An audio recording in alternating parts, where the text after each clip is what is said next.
50 साल पहले मंत्रा भारत के परिवारों में जिस पोस्ट पे बैठती थी उस पोस्ट का नाम था सासू जी। 50 साल पहले घर फूटे तो ठीकरा सासुओं पे फोड़ा गया। सासू ऐसी, और सासू 50 साल पहले होती भी ऐसी थी। क्या फायर ब्रांड सासू होती थी 50-60 साल। आजकल तो मिलती नहीं ऐसी, जिस सासू को छुओ करंट मारती थी। अब वैसी सासू नहीं रही। वो जितनी बहुएं थी वो सासू बन गई। अब उनको अकल आ गई, अब वो नहीं लड़ती। अच्छा, पहले बच्चे भी 5-7 होते थे तो इस घर में लड़ो, फिर उसके यहाँ चले जाओ, फिर तीसरे के यहाँ लड़के, चौथे के। अब ले देखे 1 की 2 औलाद होते तो यही मरो, कहाँ जाओगे। तो अब लड़ भी नहीं सकते, सबको अकल आ गई। हाँ, कोई एक्स्ट्रा पराक्रमी सासू बहू हो वो लड़े तो लड़े, आजकल नहीं लड़ती, सबको अकल आ गई। फिर मंत्रा ने पोस्ट बदल ली। फिर पूछा मंत्रा आजकल कहां है, तो फिर मंत्रा बहू में घुस गई। अब उसके बाद तो बहू लाने में क्या पसीने छूटे।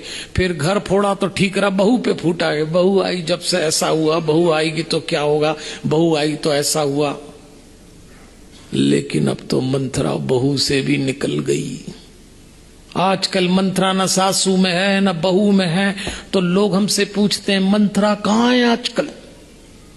और आप जैसी किसी समझदार ने मुझको बताया कि मंत्रा आजकल न सासू में है न बहू में। फिर कहाँ गई? बोले आजकल बहू की मां में घुस गई है। अब बोलो, हाँ ताली बजा लो, ताली बजा लो, क्या दिक्कत है, ताली बजा लो भाई। वही ताली नहीं बजाएगा जिसके अंदर मंत्रा घुसी होगी। अरे आजकल तो डायरेक्ट सुबह से फोन पे मायके से तय होता है कि ससुर और सास की चाय में शक्कर डालना कि नहीं डालना। आप लोगों की बात नहीं कर रहा, आप तो ताली बजाइए। यहां तो जो सासू बहू उनकी बात नहीं कर रहा।